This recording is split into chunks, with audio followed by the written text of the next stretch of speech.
Okay, guys, I don't know how this happened, but okay, I want you to watch the EXP to next level counter on the top left.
I don't know how it's happening, but I'm suddenly getting more than 2,402 EXP. It could be something really obvious, but I honest to God have no idea how I'm doing this. But I am more than grateful for what the gaming gods have blessed onto me. Call it a glitch, call it an exploit, call it me being a fucking idiot and not realizing that I'm doing something very easy to do. I'm more than happy to have discovered it. I just wanted to show that off because, oh my god, that's literally the best thing that ever happened to me.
Oh, look at that.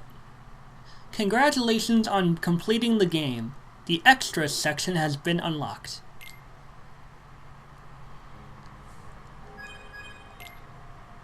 What's this? Oh, cool. It's a theme. Also, hello everyone. Welcome back to Kingdom Hearts Birth by Sleep Final Mix. I've decided that in this video, I want to look at the secret reports and everything in the Trinity Archives.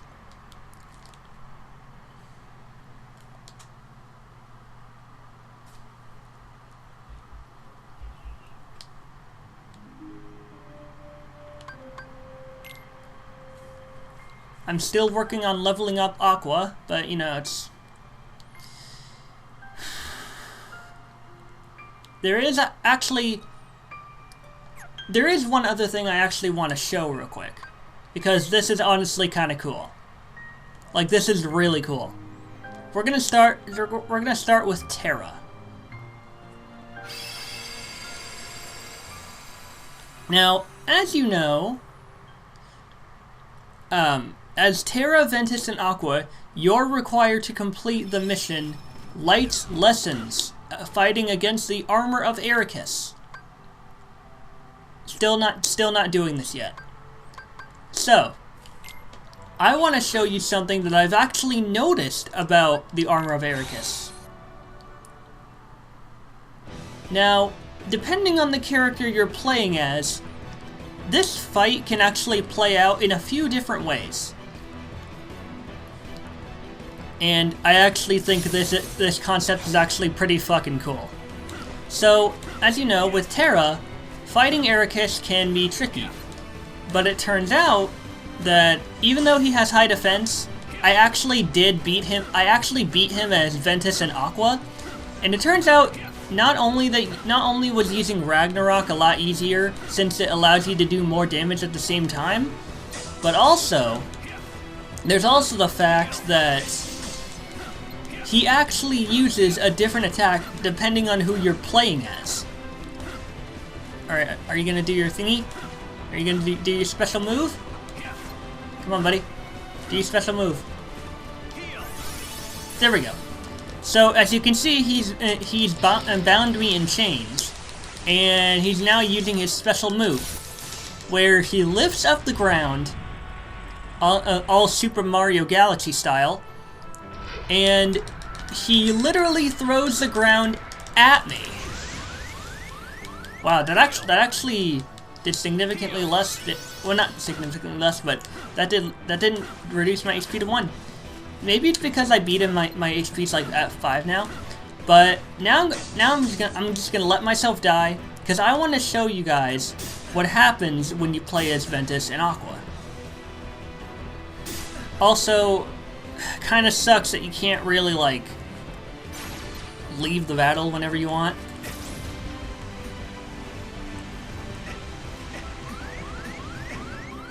Alright, yeah, just finish me off, buddy. Do it. Thank you.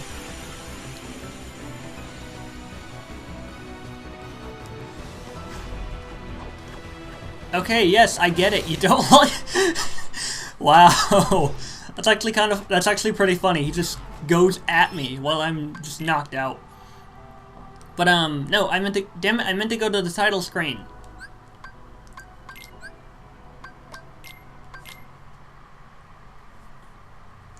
Okay, so now I want to show you how it works as Aqua and Ventus. Aqua.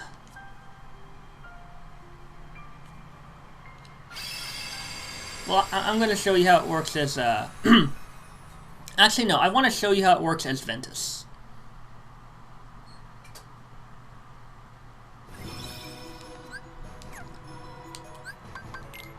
Also, about that clicking noise I mentioned a few times,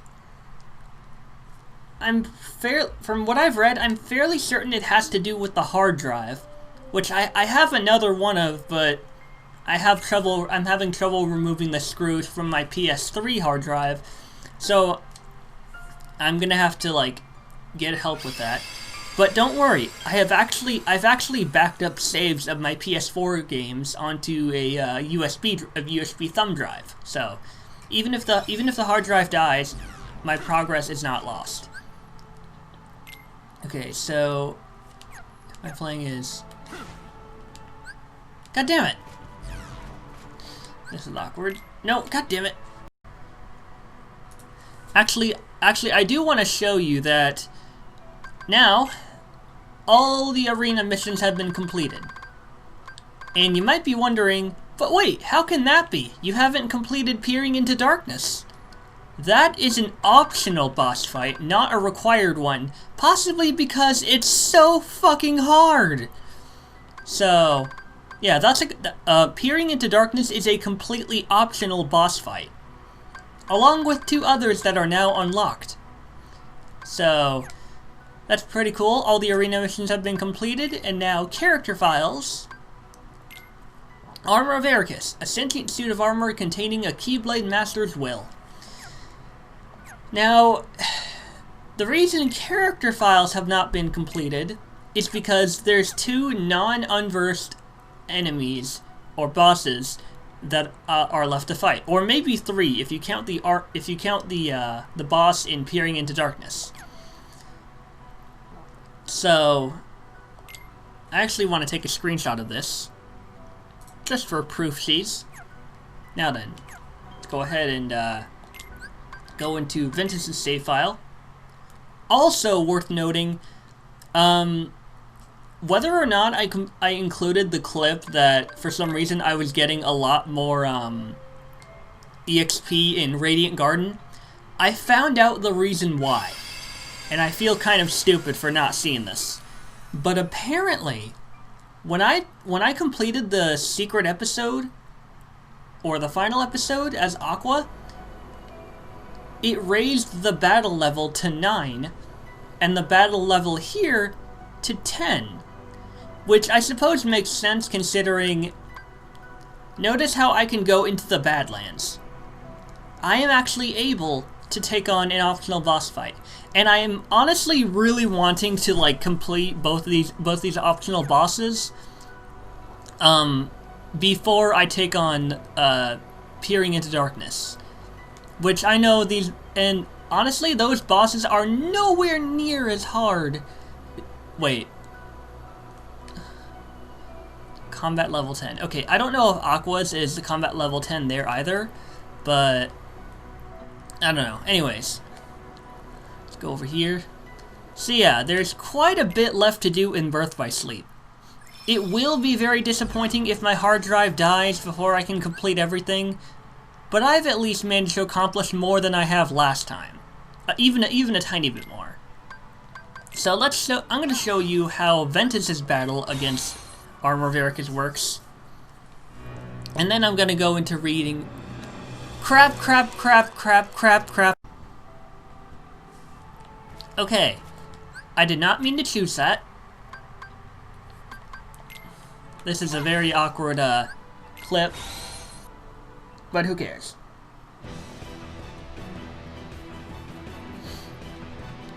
So yeah.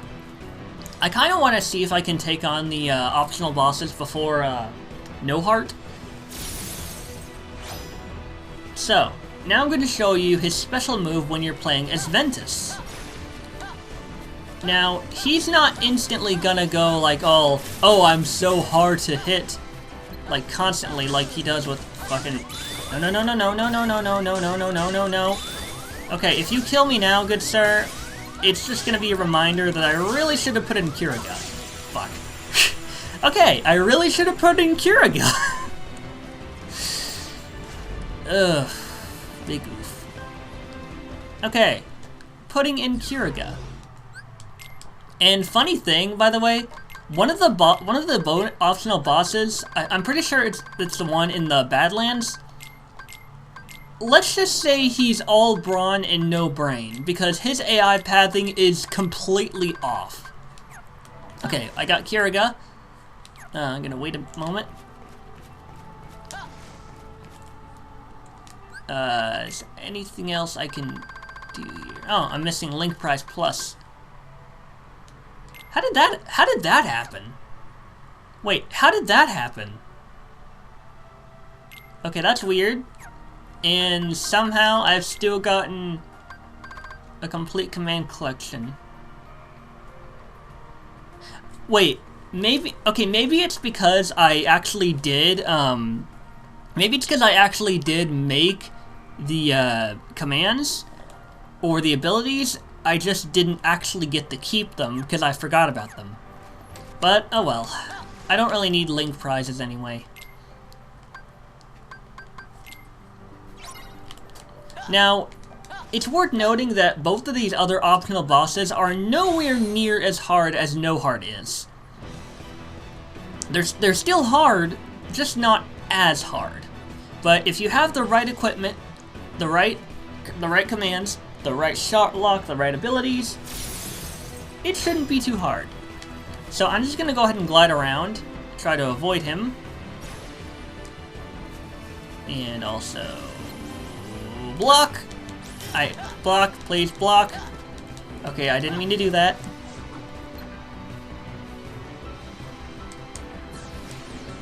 Okay, he's doing a thing. So yeah, he will also make these orbs that he fires at you. That's, I think that's either a Ventus thing or a Ventus and Aqua thing. Nope. Okay, that's just weird. Why did I not move when I wanted to do?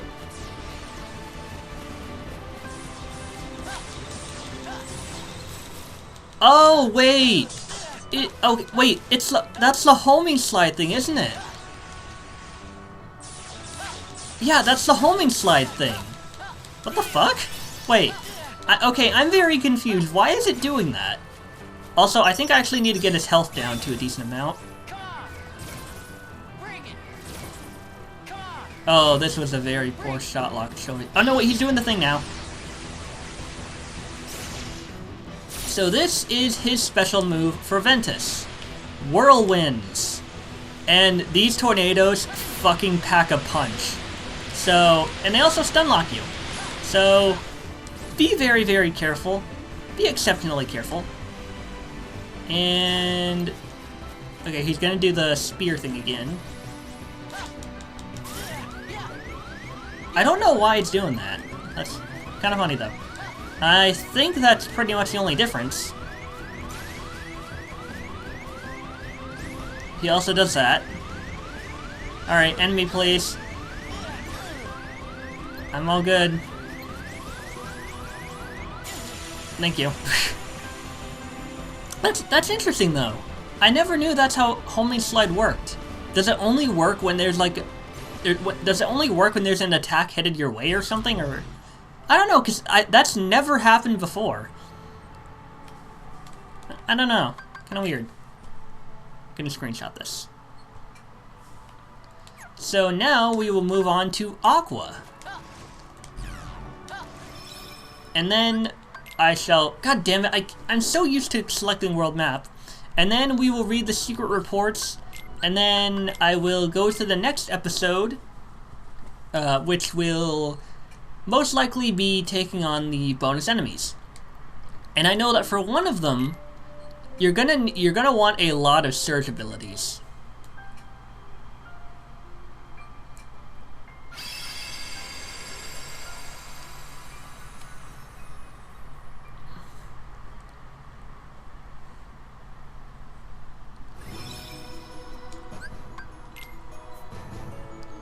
That clicking noise is so concerning.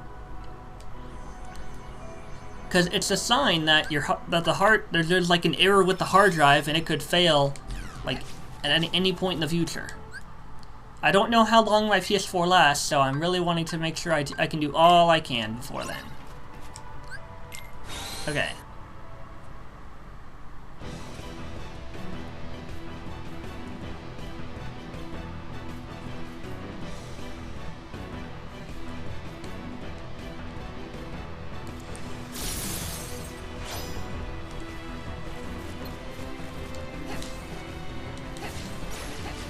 Alright, he's doing the thing.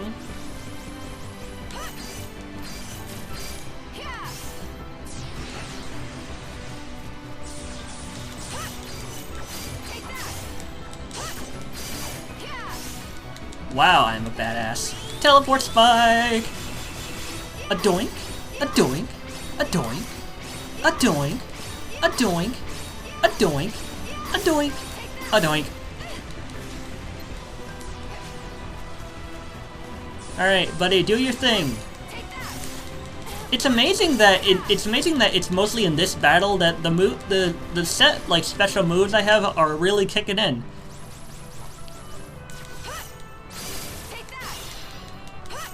Now, of course he has high defense, so deflecting his own insanely powerful attacks does not guarantee that they're going to do a fuck ton of damage. But they do definitely do damage still, so at least there's that.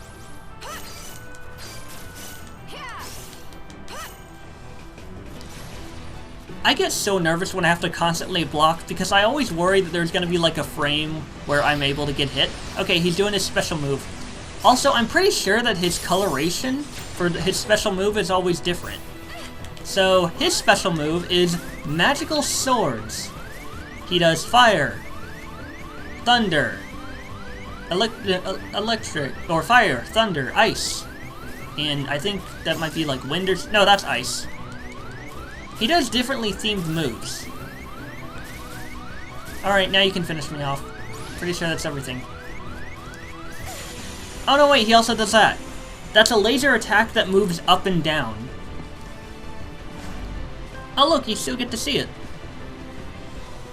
It's like a disco party. Anyways, I just wanted to show that off so that now I can move on to the special reports.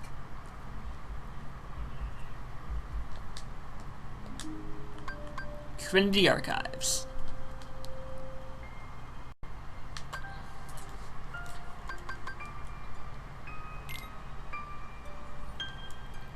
Xehanort's letter.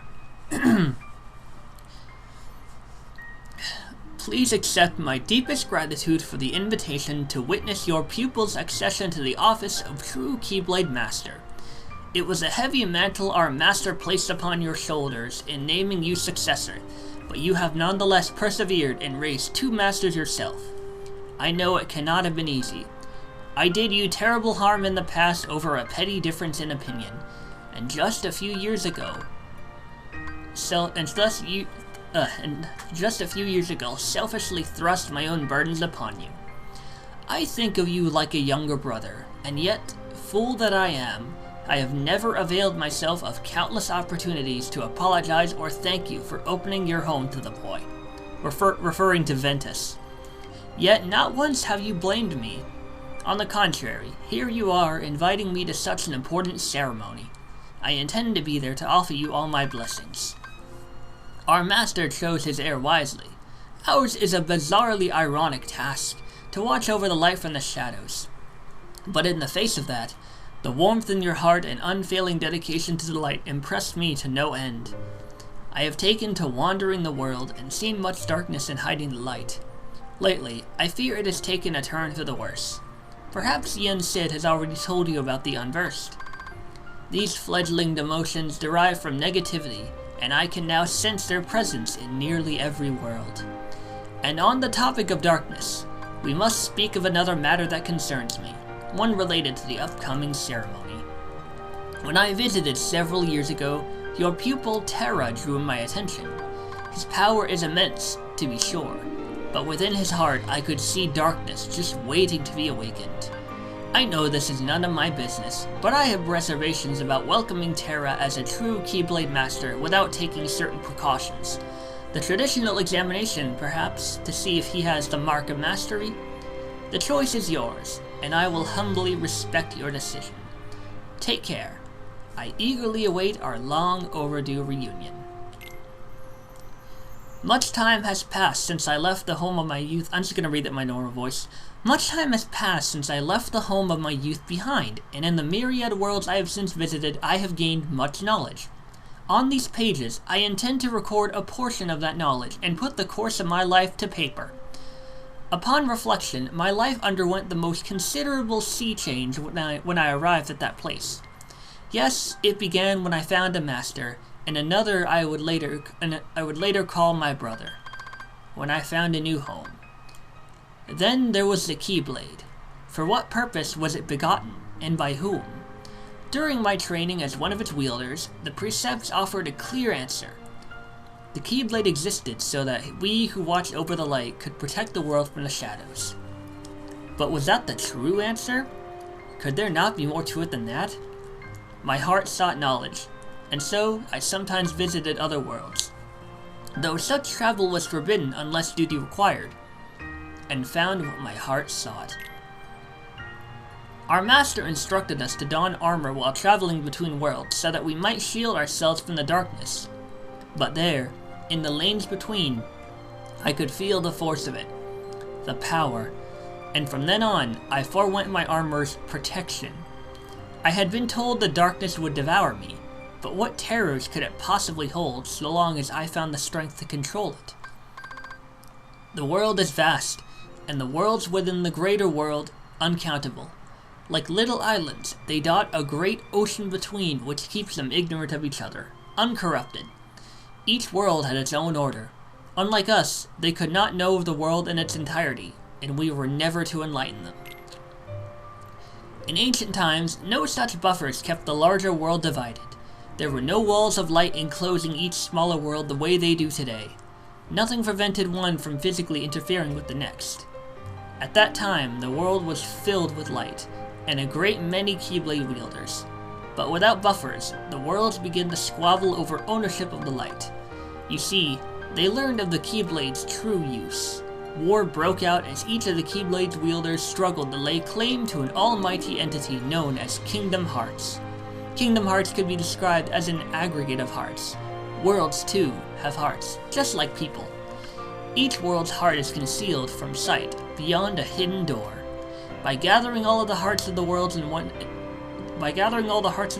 a single place, one may complete Kingdom Hearts.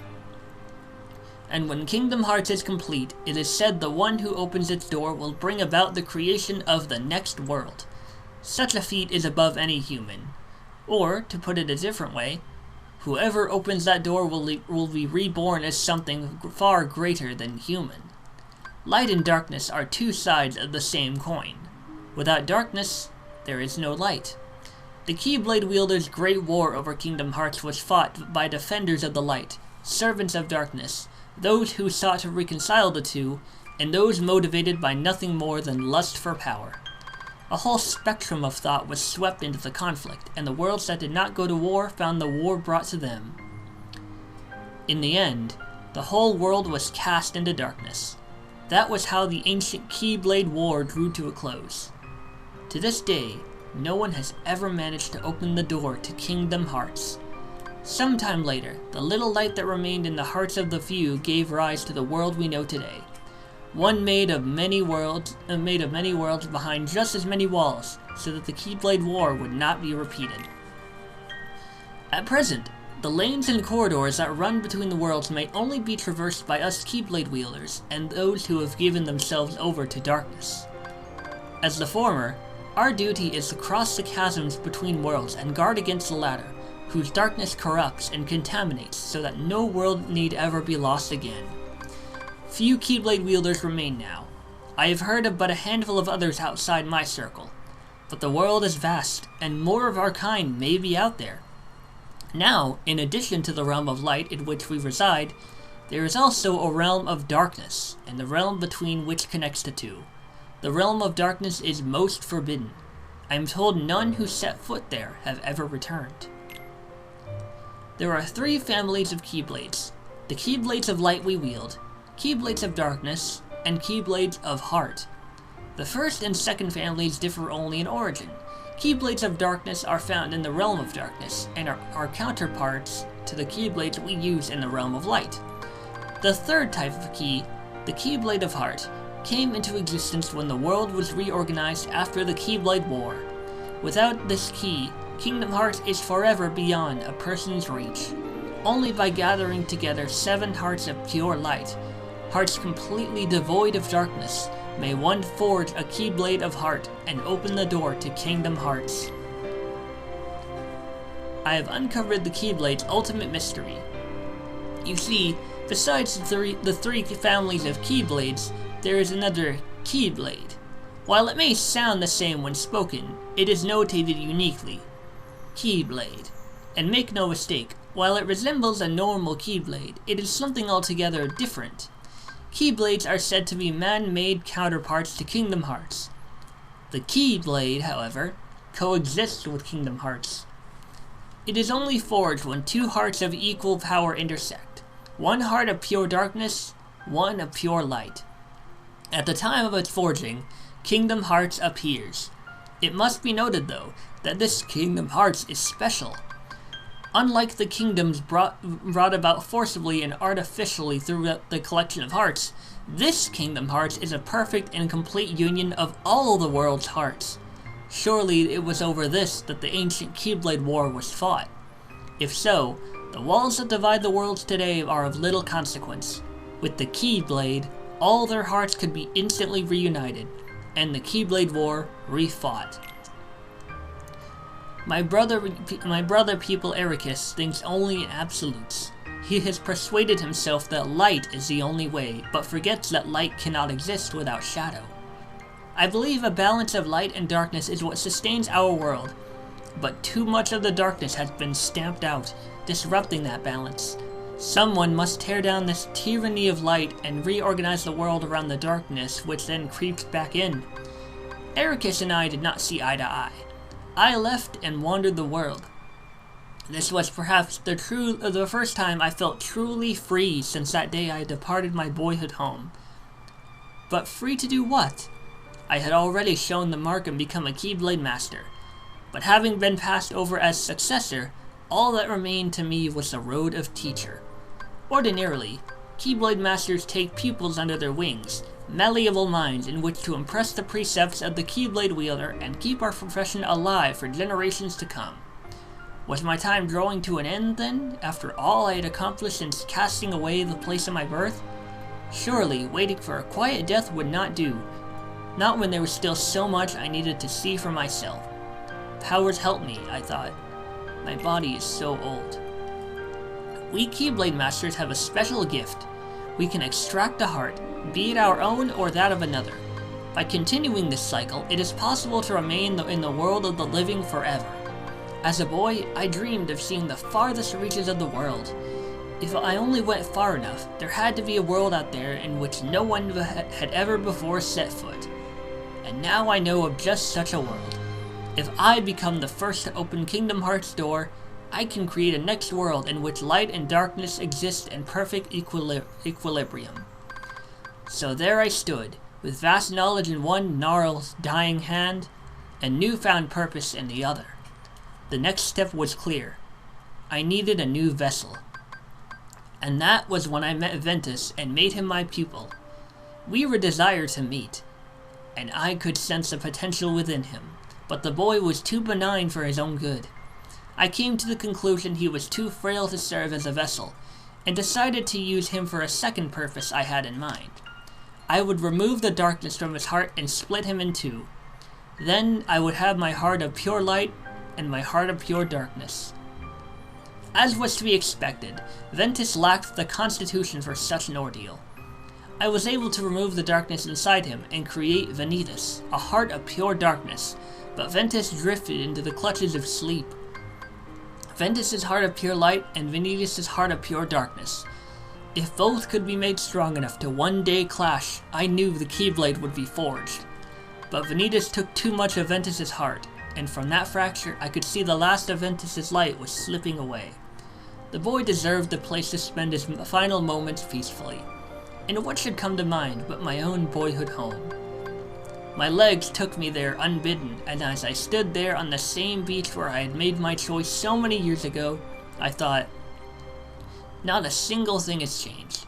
Here, in this quiet world, time marches in place. Content that Ventus would find peace here, I started to walk away. But just then, the boy held up his Keyblade. The light within him had not died. I think this is actually referencing the one of the starting cutscenes of Birth by Sleep, where Ventus was laid down on Destiny Islands, and as Xehanort started to walk away, Ventus simply reached up his hand and he held up his Keyblade. So Xehanort had once lived on Destiny Islands until he decided to one day leave. Ventus and how many of these are there? 12, okay. Ventus and Vanitas were not matched in power. I could not train them together, or Vanitas' power would gnaw darkness, or Vanitas' darkness would gnaw away at what little Ventus had left. Of course, since I needed a place where the boy's light might flourish, the answer was obvious: Ericus and his absolutes. Considering how we had parted ways, I expected friction, but if anything, Ericus seemed delighted to see me again. He readily agreed to take care of Ventus. Now I need only wait for the boy's heart to get stronger. I had not visited this second home of mine for some time, and discovered Ericus had already found 2 pupils of his own. Within one of them, Terra, I sensed something. The boy, although well-intentioned, seeks power single-mindedly, and that kind of hunger is a seedbed for darkness. I had found my vessel. The time has come. I have received word from Ericus that his pupils are to become true Keyblade Masters, Terra and Aqua. They will be easy now to lure into the outside world. But Ventus! I will get nowhere without him. Vanitas can feel some of what Ventus feels, and he says Terra is the key. Ventus has loved Terra like a real brother ever since he let him keep his old wooden keyblade. It seems we have found a loose thread at which we can tug to unravel Ventus's heart. The first step is... The first step is to get Terra alone. Then we need to plant the seeds of doubt in Ventus. Let him carry his faint light as he chases his brother into darkness. Let the darkness make his light stronger. Then let the light deepen the darkness. And where the two finally meet is where the stuff of legends will become real. And that's all the reports. So now you have a lot more context behind Xehanort's intentions. And we've learned quite a few new things about him. Now then, until next time everyone, in the next episode of Kingdom Hearts Birth by Sleep Final Mix. I have not completely leveled Aqua yet, but I at least want to try and fight some of these optional bosses here. So, if you like this video, hit that like button. If you want more content in the future, subscribe to my channel and hit that bell, and I'll see you all next time.